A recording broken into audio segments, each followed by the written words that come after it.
Assalamu alaykum. Kitap o'qish munbiri avlodlar to'rbetiga xush keldingiz.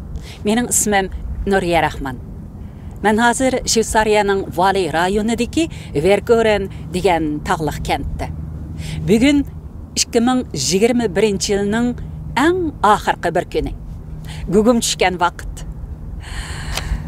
Mana shu ko'n yilni uzitib, yangi yilni kutib olayotgan damlarda men kitap o'qish munbirimizdagi barliq qarindoshlarimga va qizim Dilfuruz G'aniga vakolatan kitap o'qish munbirimizdagi barliq mushtarilarimizning jumladan akla, hadila, singilla, inila hammanglarning yangi yilini chin dilimdan qutlaqlayman.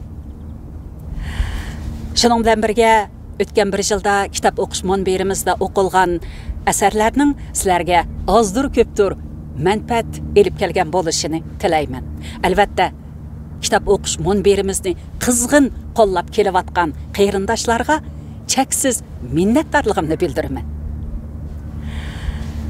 Dangliq shoirimiz marhum Lutfulloh Mutallib yillarga javob nomli she'rda yozgandek, vaqt aldirang'u saqlab turmaydi. Yillar shu vaqtning eng cho'ng yo'rg'isi.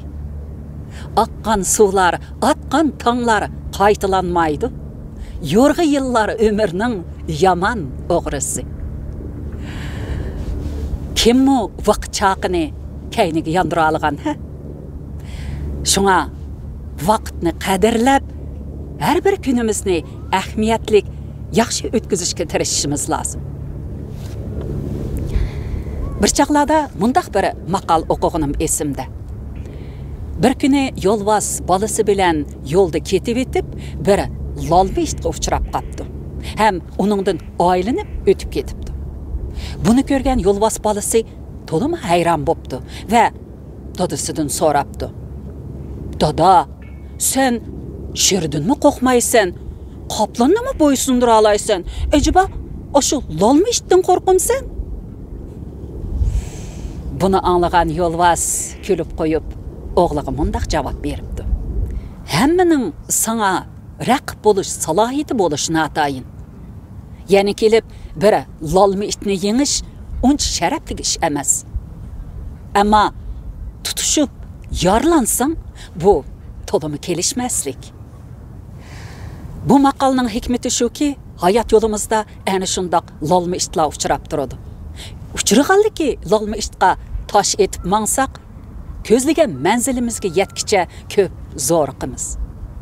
Shunga hayotimizda ana shundoq lolma ishlardan jiroq turib, yo'lvosdek aqlonalik, mardonlik bilan yashashga tirishimiz kerak.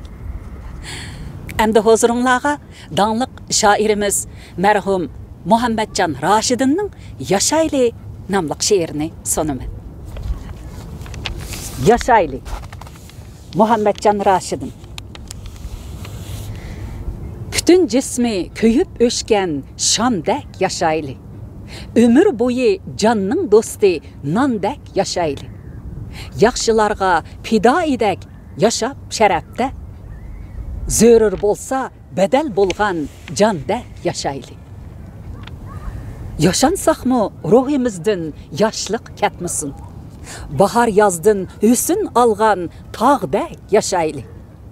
Oxşatmaylı özümüzni Gugumga hergiz, to'xi chillab yangi atgan tangdek yashayli. Himmetingdir o'zgalarga aziz ko'rsatkay. Kaptarlarning oldidagi dandek yashayli. Kim aslaydi bu dunyoda asqatmaganni, tarixlarda ta'riflangan xondek yashayli. Bo'ronlarga bardoshliklar botur ataldi. Sahralarda deqqan soqqan tamdek yaşaylı. Tağ ilkide bağlanğancha çökmey, çuvolmay, daryolarda eqib kelgan saldek yaşaylı. Hayotlikning ruxsariga söygel emas biz. Güzellarning mangzidiki xaldek yaşaylı. Ayıp emas bulalmasak asal harisi, sonsiz lavlar tomshib qolgan baldek yaşaylı. Күнлерimiz adamlarga xo'shallik chassin. Qazg'allarga oltin bergan kandek yashaylik. Vatan uchun borimizni berdik desakmi, beralmagan bir narsimiz kandek yashaylik.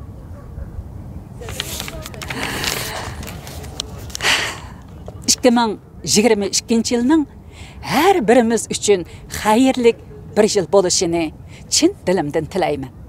Axirda qizim Dilfuruz G'ani bundan bir necha yil ilgari ishlagan ham o'zi o'rindigan tövandagi shatliq muzikasi bilan yangi yilinglarga eng zo'r xayrliklar tilab, kelar qitim ko'rishaylik deb qo'shilishim. Xayr xo'sh, kelar qitimli kitob o'qish programmamizda ko'rishaylik. Yangi yilda ko'rishaylik. Bugun tushayotgan vaqt qish faslida bek tez qorong'i tushib ketadi. Ata yangi bir yil kiradi. Xo'sh. Xayr xo'sh.